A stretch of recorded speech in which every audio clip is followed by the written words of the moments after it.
Halo, perkenalkan nama Ibu Eka Puspitasari, bisa dipanggil dengan Ibu Eka. Pada pertemuan pertama kali ini, kita akan belajar mengenai perkembangan model atom. Sebelum kita belajar lebih lanjut tentang perkembangan model atom, sekarang kita tonton terlebih dahulu video berikut ini.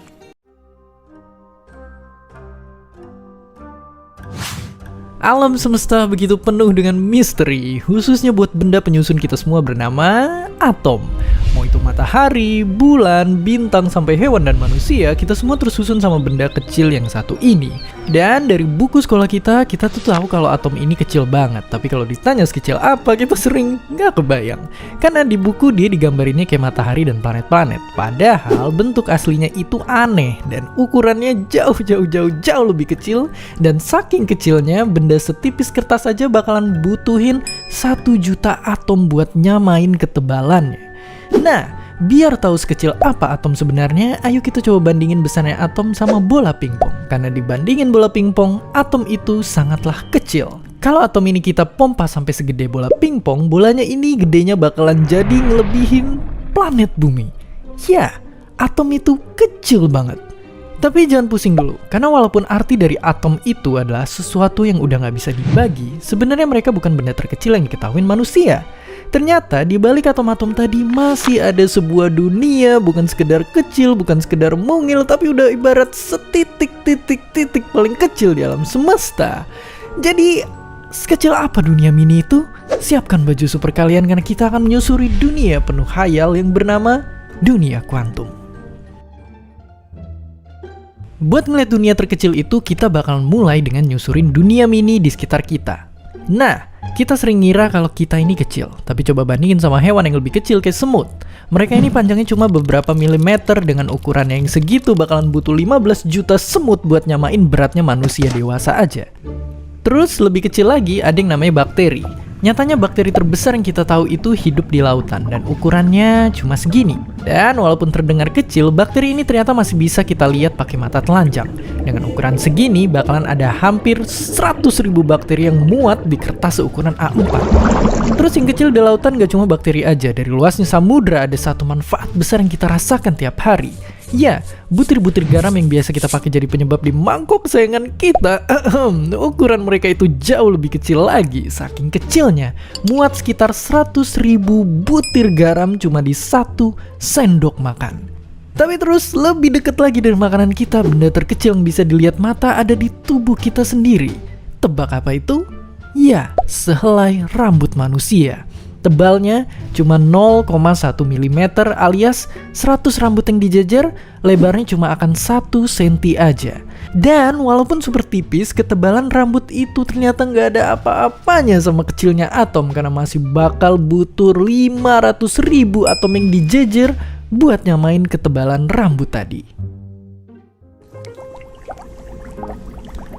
Oke, sebelum kita buru-buru ke atom, itu baru benda-benda yang masih kasat mata. Sekarang semakin dalam kita menjelajah, kita udah harus butuhin mata supernya mikroskop cahaya.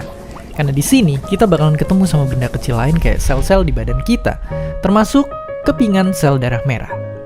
25 triliun dari mereka tiap harinya mondar-mandir di tubuh kita.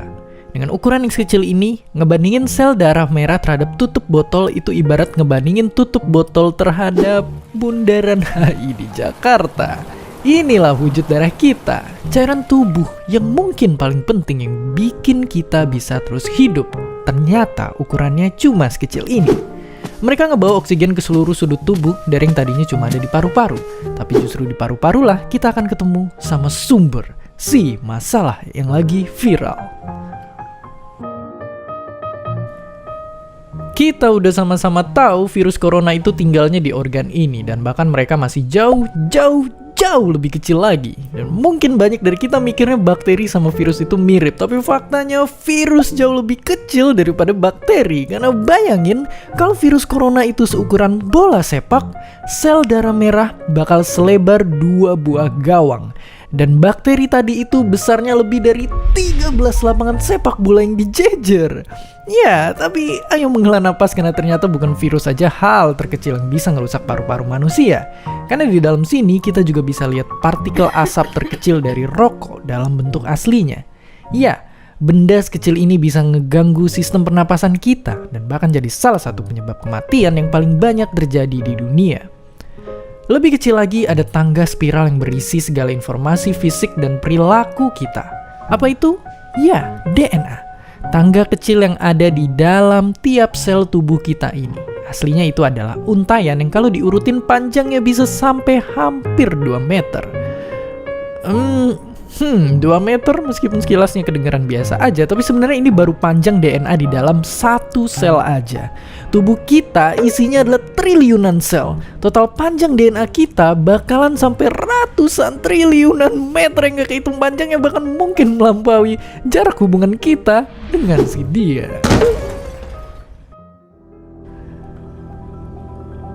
Itulah DNA, cetak biru semua makhluk hidup yang ada di bumi. Ialah resep yang membuat kita bisa jadi diri kita. Tapi tentu aja selama kalian masih nonton video ini, jangan terkejut bahwa cetak biru ini masih belum ada apa-apanya dibanding molekul yang jadi sumber kehidupan itu sendiri, air. Molekul yang nutupin hampir seluruh permukaan bumi ini sebenarnya disusun sama 2 jenis atom super kecil yang masing-masing jadi kepingan puzzle penyusun kehidupan. Dan ya, dari molekul inilah kita akhirnya bertemu sang materi yang katanya nggak bisa dibelah lagi. Benda penyusun matahari, planet, bumi, hewan, dan manusia. Inilah atom. Dan disinilah kita akan masuki dunia kuantum. Lalu kita mungkin pernah ngira kalau para atom itu adalah benda-benda terkecil. Padahal sebenarnya atom itu ibarat buah yang punya biji di dalamnya. Mereka bernama proton dan neutron, dan benda yang berada di sekitarnya bernama elektron. Tapi nggak kayak buah yang terisi penuh, atom ini bisa dibilang kosong. Karena nyatanya bagian sangat besar dari atom itu hanyalah ruang hampa. Lalu kalau kita balik lagi di awal, kita udah ngebayangin kalau atom dibandingin sama benda sekitar, tapi coba kita bandingin lagi sama intinya yang lebih kecil lagi. Saking kecilnya, kalau atom kita perbesar sampai segede bola kelereng aja, kita bakalan masih belum bisa ngeliat intinya. Baru setelah kita perbesar atom seukuran stadion sepak bola, kita baru bisa ngeliat si inti atom ini. Hanya berukuran sekecil bola kelereng. Dan gak berhenti di situ, inti dari atom-atom kita ini juga disusun sama inti yang lebih kecil lagi bernama quark. Mereka ini 10.000 lebih kecil dari inti atom kita tadi. Tapi tentunya angka ini nggak bikin kita kebayang. Makanya mari kita bandingin juga sama benda-benda di awal. Oke, kalau quark ini kita pompa sampai segede kelereng, tebak akan segede apa atom? Atom kita akan sebesar Pulau Jawa. Dari sudut pandang quark yang seukuran kelereng ini, bola kelereng yang sebenarnya itu bukan cuma akan sebesar bumi, bukan sebesar matahari, tapi hampir seukuran tata surya kita. Lalu apakah kita sudah sampai batas terkecil? Dan bisa ditebak sama sekali enggak. Ada sebuah ukuran yang bukan sekedar lebih kecil dari atom, tapi 10 miliar triliun kali lebih kecil daripada atom. Kencangkan pegangan kalian karena kita akan ke sana.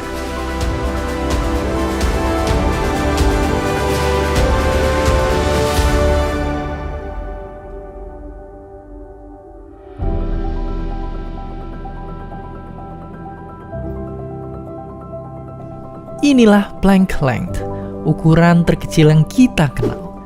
Saking kecilnya, bayangin gini. Ukuran tubuh kita lebih dekat ke luasnya alam semesta dibandingin ke Planck length. Dan di bawah ini mungkin masih ada lagi. Sampai sekarang masih terbalut misteri. Yang kita tahu sekarang lewat fisika, inilah batas terkecil yang mungkin ada.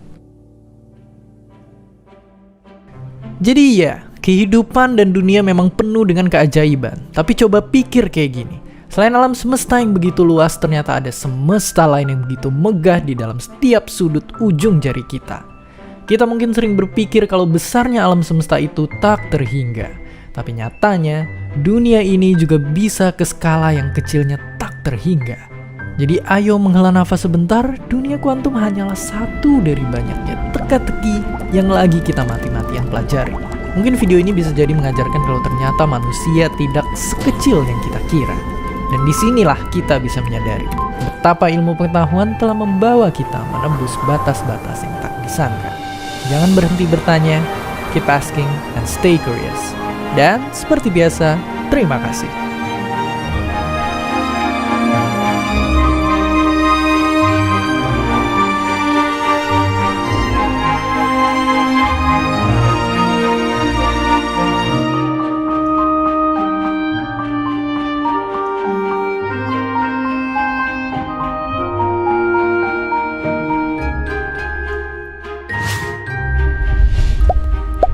Terima kasih udah nonton Kok Bisa. Punya pertanyaan lagi? Tulis aja di kolom komentar di bawah.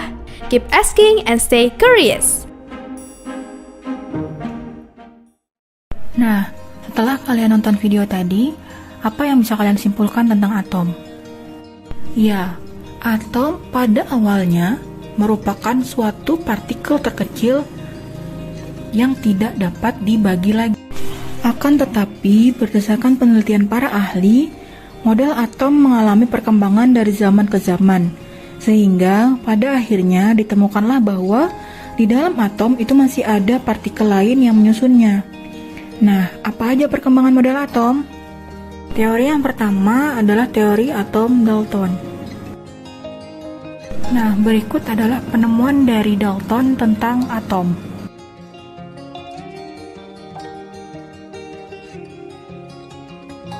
Akan tetapi, model atom Dalton memiliki kelemahan.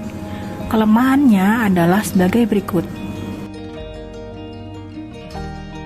Nah, kelemahan dari Dalton tadi kemudian diperbaiki oleh Thomson. Dalam penelitiannya, Thomson menemukan bahwa atom adalah bola padat yang bermuatan positif yang di dalamnya tersebar elektron yang bermuatan negatif. Akan tetapi, ternyata model atom Thomson juga memiliki kelemahan. Salah satunya, ia tidak dapat menjelaskan susunan muatan positif dan negatif yang ada di dalam atom. Kemudian, kelemahan dari Thomson diperbaiki oleh Rutherford dengan membuat model atom seperti tata surya. Rutherford berpendapat bahwa atom adalah bola berongga yang tersusun dari inti atom dan elektron yang mengelilinginya. Tapi ternyata model atom Rutherford juga memiliki kelemahan. Ia tidak dapat menjelaskan mengapa elektron tidak jatuh ke dalam inti atom. Perkembangan model atom selanjutnya yaitu yang diteliti oleh Bohr, yang disebut dengan teori atom Bohr. Berikut adalah hasil penelitian dari Bohr.